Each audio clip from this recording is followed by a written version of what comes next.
네, 안녕하세요 여러분들 반갑습니다. 금융과 에너지 업종을 누구보다 쉽게 알려주는 대이어 멘토 권혁철입니다. 오늘 이 롯데손해보험이라는 기업 리뷰 해보도록 할 텐데요.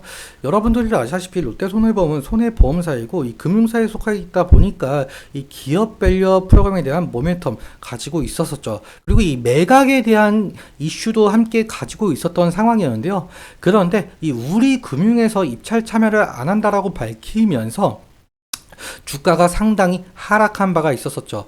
현재 사모펀드만 입찰에 참여한 바인데 우리금융이라든지 하나금융에서 왜 이렇게 입찰 참여를 안 하는지에 대해서 좀 말씀을 드리려고 합니다. 이러한 것들 여러분들과 함께 천천히 얘기 나눠보도록 할 텐데, 먼저 저희 데이업 홈페이지 들어와 주시면은 모든 종목들을 커버해 드리고 있으니까 한 번쯤 찾아와 주시면 정말 감사할 것 같고, 제 영상도 끝까지 지켜봐 주시면서 이 롯데 손해보험에 대해서 좀 궁금하신 점이 있다라고 해주시면은 이 댓글 한번 남겨주시면 제가 다음 영상에서 말씀을 드려보도록 하겠습니다. 그러면 롯데 손해보험 바로 보도록 할게요. 롯데손해보험 같은 경우 이 사업 개요에도 나와 있듯이 주요 사업은 손해보험업을 영위하고 있는 회사이죠. 그리고 이 롯데손해보험이 현재 매각 이슈가 있는 것은 여러분들도 다 아시는 내용들인데요. 그런데 지금 현재 이 롯데손해보험 최대 주주는 왜 팔고 싶어 할까? 이 근본적인 원인을 조금 알아야 될 것 같아요. 그래서 하나하나씩 좀 살펴보자라고 한다면, 이 롯데손해보험의 최대 주주는 이 빅투라라는 회사가 77% 지분을 좀 차지하고 있는데요. 뭐 이 정도면은 개인 회사라고 봐도 무방할 정도의 지분을 좀 가지고 있는 상황이죠. 아무튼 이 빅투라라는 회사는 이 JKL 파트너스라는 사모펀드 운용사가 19년도에 롯데손해보험을 인수하기 위해서 만든 SPC, 즉 특수목적 법인입니다. 쉽게 생각해서 이 특정 목적을 달성하기 위한 일회성 회사라고 생각을 하시면 될 것 같은데요. 아무튼 이 빅투라는 회사를 통해서 주당 3,052원, 총 7,300억에 인수한 바가 있었었죠. 이 JK 파트너스는 사모펀드 운용사이기 때문에 다른 사모펀드 운용사와 마찬가지로 저평가가 된 기업에 투자를 하면서 기업 가치를 높이고 그리고 기업 주식을 되파는 전략을 취하는 형태라고 보시면 될 것 같아요. 아무튼 현재 이 JKL 파트너스는 롯데손해보험의 몸값을 2조 원에서 3조 원대로 보면서 인수자를 좀 찾고 있었던 상황이었는데요. 뭐 유력하게 거론되는 후보였었던 것들 중 하나가 신한지주, 그리고 하나금융지주, 우리금융지주였었었죠. 사실 이때 이 금융지주사에서 왜 이렇게 롯데손해보험의 인수에 관심을 보였었냐라고 한다면, 사실적으로 이 금융지주도 주식회사이기 때문에 이 주주의 이해관계를 위해 노력은 하지만 주인 없는 회사라서 주주의 영향력이 주인 있는 회사와 같지는 않는 상황입니다. 그리고 금융업 자체는 이 규제산업이라는 특성상 금융당국의 입김이 상당히 강한 편인데요. 일단 각각 요구하는 게 달라요. 주주 입장에서는 주주 이익을 극대화해줘 라는 입장이고, 금융당국은 이 IMF 때와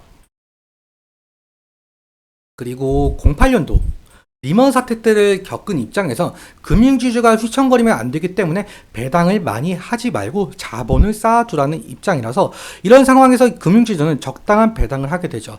보통 배당 성향이 25% 수준인데 적당한 배당을 해서 금융당국의 눈높이를 어느 정도 맞추긴 했지만 주주의 눈높이를 맞추기에는 이 25% 배당은 상당히 부족한 상황이죠. 결국 금융지주는 선택의 여지 없이 이 세 가지 경영 전략을 가지게 되는데요. 해외 진출, 디지털, 비은행 확대. 이 중에서 해외 진출은 금융업이 잘 된 적이 사실 없어서 배제된 상황이고요. 디지털 같은 경우 한 번의 실적이 나오는 것이 아니라 배제. 그리고 그 중에서 비은행. 비은행이라 한다면은 뭐 증권, 그리고 보험이 있을 수가 있겠죠.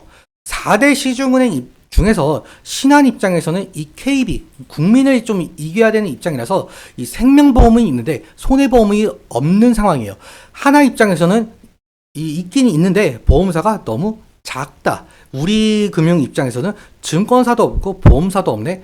KB 입장에서는 우린 다 있고 뭐 증권사도 있고 보험사도 있고, 아무튼 이 롯데 손해보험 가져가든 말든 상관을 안 하겠다는 입장을 취하고 있었죠. 이런 이유에서 인수 유력 후보로 신한금융지주와 하나금융지주, 우리금융지주가 거론이 되고 있었던 상황이었습니다.